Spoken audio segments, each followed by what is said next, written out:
अस्सलाम वालेकुम student, hope you all will be fine. आज मैं आप लोगों के साथ एक लेटेस्ट न्यूज़ शेयर करने के लिए आया हूँ और वो न्यूज़ ये है कि पंजाब पब्लिक सर्विस कमीशन ने अपनी एडवर्टाइजमेंट दे दी है आज के पेपर्स में, न्यूज़पेपर्स में। और वो एडवर्टाइजमेंट में उन्होंने लेक्चरर्स की पोस्ट को अनाउंस किया है। ये लेक्चरर की जो पोस्ट हैं ये मेल्स के लिए भी अनाउंस्ड हैं और फीमेल के लिए भी अनाउंस्ड हैं। आप आज का कोई भी अच्छा पेपर लेके, यानी न्यूज़पेपर जो उनसे, उसको ख़रीद के वहाँ से ये चेक कर सकते हैं। नहीं तो पीपीएससी की वेबसाइट के ऊपर जाके भी आप उसको सर्च कर सकते हैं। पीपीएससी की वेबसाइट को सर्च करना बहुत आसान है, www.ppsc.gov.pk आप लिख के, तो gop.pk लिख कर नेट पे सर्च करेंगे तो आपको वेबसाइट मिल जाएगी। अच्छा, ये जो जॉब्स अनाउंस हुई हैं इनमें कुछ थोड़ा सा मैं आप लोगों को इसके बारे में बता दूं कि ये जॉब्स कैसे हैं, क्या अनाउंसमेंट हुई है इसके अंदर। जो फर्स्ट कॉलम है वो ओपन मेरिट पोस्ट हैं, यानी इक्वल अपॉर्चुनिटी है सबके लिए, कोई भी इसमें अप्लाई कर सकता है, मेल या फीमेल। जो सेकंड कॉलम है वो माइनॉरिटी कोटा के लिए है, यानी कोई रिलीजियसली कोई डिफरेंट व्यूज़ रखता है, यानी कोई क्रिश्चियन है या कोई और उस माइनॉरिटी जो भी फ़िरका है उससे बिलोंग करता है, तो वो इसके लिए एप्लीकेबल है। जो थर्ड कॉलम है वो स्पेशल पर्सन्स के लिए, यानी डिसेबल लोगों के लिए है, कि जिसको कोई डिसेबिलिटी है तो उसके लिए भी स्पेशल सीट्स अनाउंस्ड हैं। तो टोटल जो पोस्ट हैं वो लास्ट कॉलम में लिखी गई हैं, यानी ये सबको ऐड करके यहाँ लिखा गया है। तो आप सबका फोकस जो है वो फर्स्ट कॉलम पे होना चाहिए, यानी आपके जहन में यही होना चाहिए कि आपके पास ये सीट्स हैं जिसके लिए आपने compete करना है। जो पहला हिस्सा है इस एडवर्टाइजमेंट का वो फ़ीमेल लेक्चरर्स के लिए, उनकी पोस्ट को बताया गया। जैसे मैथ्स की 74 पोस्ट हैं, 74 सीट्स मौजूद हैं मैथमेटिक्स के स्टूडेंट्स के लिए। जो फ़ीमेल स्टूडेंट्स हैं वो अप्लाई कर सकती हैं। ऐसे जो मेल स्टूडेंट्स हैं उनके लिए 92 सीट्स हैं, जो मैथ्स की सीट्स के बारे में बात कर रहा हूँ। तो ये 100 नहीं आपने समझनी, ये 92 हैं, और इसे आपने 80 नहीं सोचना, ये 74 ही हैं। तो उसके लिए आपने compete करना है। और ऑब्वियसली थाउजेंड्स में लोग अप्लाई करते हैं, और थाउजेंड्स में से अप्लाई करने के बाद जो हंड्रेड्स में लोग टेस्ट के बाद सिलेक्ट होके आते हैं, उन्होंने इंटरव्यू में से ये तादाद में सिलेक्शन होनी है उन लोगों की। इस वजह से थोड़ा सा क्राइटेरिया जो उनसे अपने जहन में रखें और उसके हिसाब से प्रिपरेशन आप लोगों ने करनी है। अच्छा, उसके बाद जो लास्ट नंबर पे जो मैंने लिखा हुआ पॉइंट वो यही है कि 8 सितंबर 2020 जो उनसे है वो एप्लीकेशन, यानी अप्लाई करने की लास्ट डेट है। लेकिन आप इस डेट को लास्ट से 2 से 3 दिन पहले समझ के इस चीज़ को अप्लाई करें, यानी आपके जहन में होना चाहिए 5 सितंबर तक आपने अप्लाई कर देना। उसके बाद इसकी भी डिटेल के अप्लाई कैसे करना है वो आप लोगों को मैं नेक्स्ट जो वीडियो उसमें भी शेयर कर दूंगा। लेकिन ये कि अगर आप पीपीएससी की वेबसाइट पे जाएंगे तो वहाँ ये डिटेल्स मौजूद हैं कि आप फॉर्म कैसे डाउनलोड करेंगे, वहाँ क्या फ़िल करेंगे, और फिर कितने आपने पैसों की अमाउंट की जो सी है वो डिपॉजिट करवाना है बैंक के अंदर, और फिर किस तरह उसको भेजना है, वो आप इसकी वेबसाइट पर जाके ऑब्जर्व चेक कर सकते हैं। अच्छा, फ़िलहाल मैं इस एडवर्टाइजमेंट में जो मेन चीज़ है वो बताऊँ कि जो लोग अप्लाई कर सकते हैं उनमें जो फ़ीमेल्स हैं या मेल कैंडिडेट्स हैं, उनकी एटलीस्ट जो एज है वो 21 से 28 के, यानी एटलीस्ट 21 और एटमोस्ट 28 होनी चाहिए। 28 साल तक जो है बंदा वो अप्लाई कर सकता है। और ये जो 8 इयर्स और 5 इयर्स की बात की गई है, ये कुछ स्पेशल कंसिड्रेशन है, एज रिलैक्सेशन इसे कहा जाता है। ये अमूमन उन लोगों के लिए होती है कि जो लोग किसी जॉब कैडर में गवर्नमेंट की या किसी सेक्टर में ऐसे मौजूद हैं कि पहले से वो जॉब कर रहे हैं, तो उनके लिए कुछ रिलैक्सेशन है, या कुछ स्पेशल केसेस होते हैं जो कि वो उसके लिए वो कंसिडर किए जाते हैं कि उनको एज रिलैक्सेशन मिलनी चाहिए। अच्छा, उसके बाद जो उनसे कौन लोग इसको अप्लाई कर सकते हैं, जिनका डोमिसाइल पंजाब का होना चाहिए। ऑब्वियसली पीपीएससी की जॉब्स हैं, पंजाब पब्लिक सर्विस कमीशन की जॉब्स हैं, तो पंजाब के लोग अप्लाई कर सकते हैं। उसके बाद इस जो एडवर्टाइजमेंट ये वाज़िया क्लियरली मेंशन है कि आपकी जॉब कहीं भी हो सकती है, यानी आपकी पोस्टिंग जो सी है वो कहीं भी की जा सकती है पूरे पंजाब में। आप इस पर कोई ऑब्जेक्शन नहीं लगा सकते। और अगर बिलफर्ज एक कैंडिडेट गुजरात शहर से है या लाहौर से है और उसकी पोस्टिंग इस्लामाबाद या पिंडी हो जाती है या किसी रूरल एरिया में हो जाती है, तो एटलीस्ट उसको 1 से 3 साल वहाँ गुजारने हैं, ये चीज़ें आपके कॉन्ट्रैक्ट में मेंशन होंगी। तो इस वजह से ये चीज़ें ज़हन में रख के आपने अप्लाई करना है। आप वहाँ से अपनी जो ट्रांसफ़र है वो इतना इजीली फ़र्स्ट 3 इयर्स में टेन्योर में नहीं करवा सकेंगे।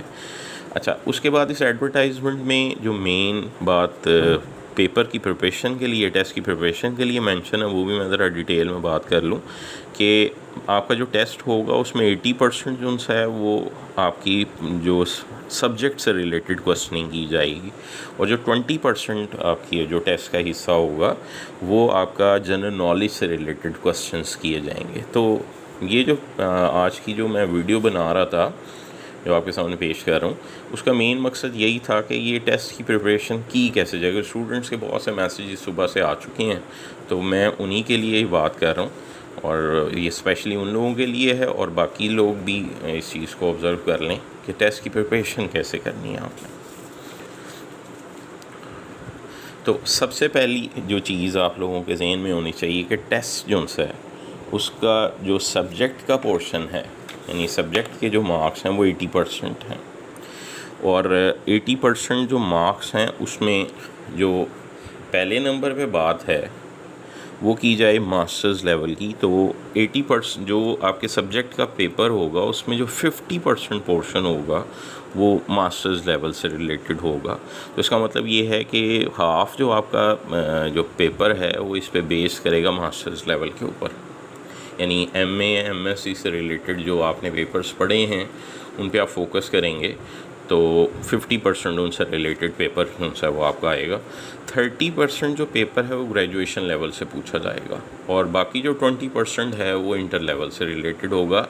ये 80% जो सब्जेक्ट से रिलेटेड पेपर आना है उसके बारे में बात की जा रही है कि वो पेपर जो है उसमें किस तरह आपको प्रिपरेशन करनी चाहिए सब्जेक्ट की।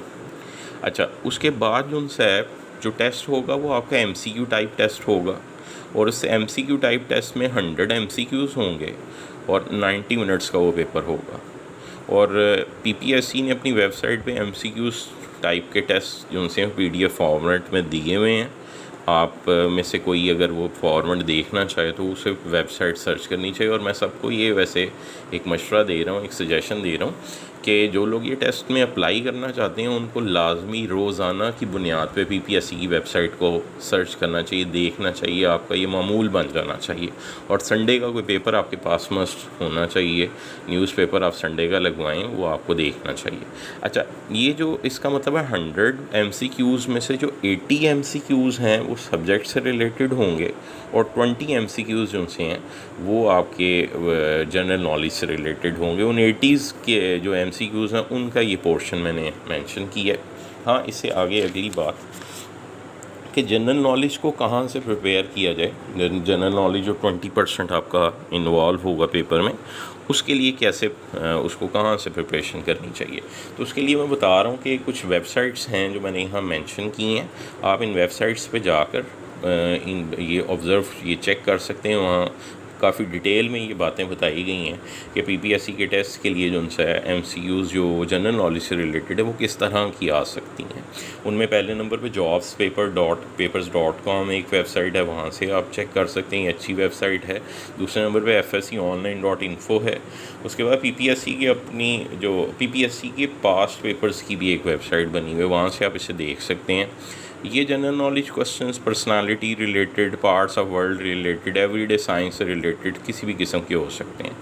लेकिन मेरी तरफ से आप सबके लिए सजेशन ये है कि बजाय इस पे कि अपना टाइम इस पे बहुत ज़्यादा स्पेंड करें जो कि 20% है, आपका मेन फोकस आपके सब्जेक्ट की प्रिपरेशन पे होना चाहिए। मुझे ये याद है कि जब मैं PPSC के इंटरव्यू के लिए गया था तो मैं I was in top 10 after selection. लेकिन ये है कि मुझे याद है कि मेरा जो जनरल नॉलेज का पोर्शन था वो ज़ीरो था उस वक्त। मुझे याद है कि जो मेरे लास्ट क्वेश्चन जो सब्जेक्ट्स के बाद पूछे गए थे, शायद ही मैंने उनमें से किसी का ठीक आंसर दिया हो। लेकिन ये है कि मेरा सब्जेक्टिव पोर्शन बहुत अच्छा था, जो क्वेश्चनिंग मुझसे की गई थी उसको मैंने अच्छे तरीके से डिफ़ाइन किया था। तो ये मेरा आप लोगों के लिए अपनी एक ऑब्ज़र्वेशन थी जो मैंने आपके साथ शेयर की है। अच्छा, उसके बाद उनसे जो एमएससी का सब्जेक्ट है, जो मैथ्स का एमएससी मैथ्स का जो सब्जेक्ट्स हैं, उनकी प्रिपरेशन कहाँ से करनी चाहिए, क्योंकि स्पेशली मैं ये वीडियो बना रहा हूँ मैथ्स के स्टूडेंट्स के लिए, तो ये वाला पोर्शन सिर्फ मैथ्स वालों के लिए है, दूसरे सब्जेक्ट्स के लिए मैं इसके ऊपर बात नहीं कर रहा। जो एमएससी से रिलेटेड एमएससी पार्ट 1 के सब्जेक्ट्स हैं, एमएससी मैथ्स पार्ट 1 के सब्जेक्ट्स हैं, उनके प्रिपेयर उनके अंदर टोटल 5 सब्जेक्ट्स हैं आप लोगों के पास। उन 5 को प्रिपेयर करने का सबसे ईजीएस्ट वे ये बुक है। Golden questions on mathematics book का नाम है, और ये मिसबा खालिद ने लिखी है, और ये एमएससी पार्ट 1 के तमाम पेपर्स को कवर करती है। तो ये वैसे कुछ स्टूडेंट्स जो मुझसे अटैच रहे हैं मास्टर्स लेवल में, मैं उनको ये बताता रहा हूँ, होपफुली उनमें से बहुत सौ के पास ये बुक अवेलेबल होगी। हाँ, अगर किसी के पास ये बुक नहीं है और वो ये बुक परचेज़ करना चाहता है, तो ऑनलाइन भी एक वेबसाइट पे ये बुक मौजूद है, इन स्टॉक है, अवेलेबल है। उसकी प्राइस 600 रुपये मेंशन है और 600 रुपीज़ मेंशन है, और www.onlinebookshop.pk के नाम से वो वेबसाइट मौजूद है। हाँ, अगर कोई स्पेशली गुजरात सिटी में रहता है या गुजरात शहर के करीब रहता है, तो वो ये बुक शुएब फ़ोटो स्टेट से भी परचेज़ कर सकता है। उनका नंबर मैंने यहाँ मेंशन किया है, 0300 6250 एंड 0330 407 9807। तो ये जो बुक शॉप है, ये फ़ोटो स्टेट शॉप पे ये फ़ोटो स्टेट फॉर्म में आपको मिलेगी, ऑलमोस्ट 400 रुपीज़ तक इसकी प्राइस आपको वहाँ से मिल जाएगी, फ़ोटोकॉपीड फॉर्म है।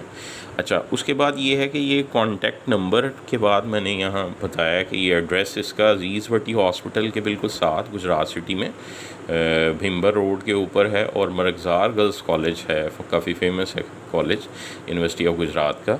तो उसके ऑपोजिट ये प्लाज़ा है, एक शाहीन प्लाज़ा, वहाँ ये बुक शॉप मौजूद है। आप में से कोई वहाँ जाना चाहे तो ये कॉन्टैक्ट नंबर उसके पास होना चाहिए। तो एमएससी के पार्ट 1 के पेपर्स की प्रिपरेशन जो सी 5 पेपर्स हैं, वो आप इस बुक से कर सकते हैं। सेकेंडली, जो एमएससी पार्ट 2 है, उसके कौन से पेपर्स आपके स्पेशली फ़ोकस्ड होने चाहिए, तो उनमें न्यूमेरिकल एनालिसिस पेपर है, एडवांस एनालिसिस का पेपर है, नंबर थ्योरी का पेपर है, और मैथमेटिकल फ़िज़िक्स का पेपर है। तो ये मेन 4 वो पेपर्स हैं जो आपका फोकस इस पे होना चाहिए। इनमें जो 3 पेपर्स हैं ये आपके काफ़ी अच्छे प्रिपेयर होने चाहिए।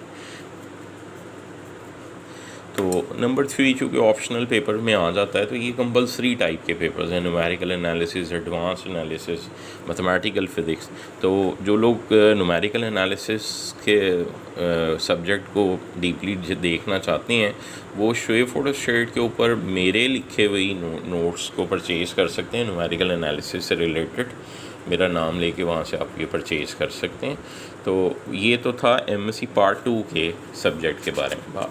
उसके बाद बीएससी के कौन से टॉपिक्स आपको प्रिपेयर करने चाहिए। ऑब्वियसली जो 30% आपका पोर्शन है वो बीएससी से रिलेटेड है। बीएससी मैथमेटिक्स में जो मैंने मेंशन किए हैं ये नाम, इनको स्पेशली आप देख लीजिए।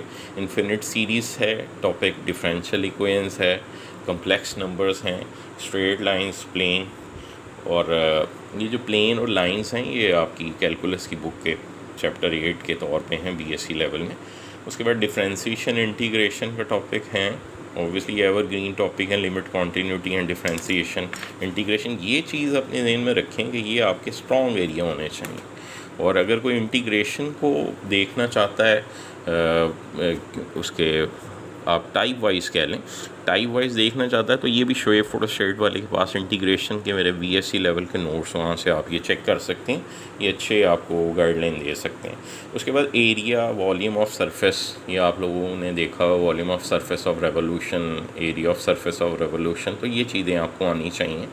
इस पे आपकी ग्रिप होनी चाहिए। वेक्टर स्पेस क्या है, वेक्टर एनालिसिस और मैकेनिक्स, तो ये वो एरियाज़ हैं जिनको आपने अच्छी तरह स्ट्रांगली प्रिपेयर करना है।